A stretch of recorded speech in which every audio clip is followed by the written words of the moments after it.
magsimula ang bagong kabanata ng Lireo sa pamumuno ng bago nitong reyna.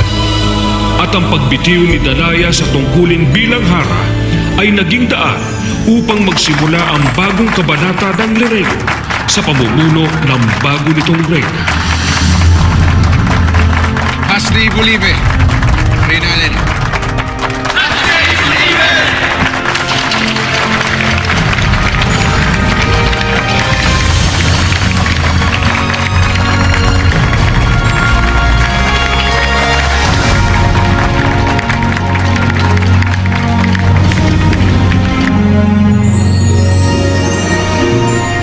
At dahil sa kadakilaan ni Ariana at sa hiling ng haraduri ng Lireo, pinayagan ni Emre na maging iftring muli si Sangre Amian.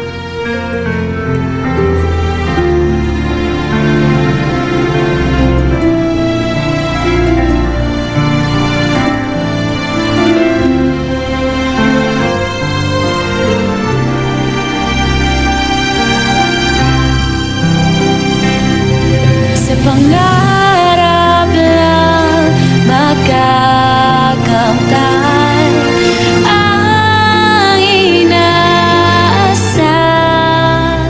At binisita ni Rehab Rakim ang puno ni Medea na ngayon ay nagbabantay sa kaharian ng Lireo.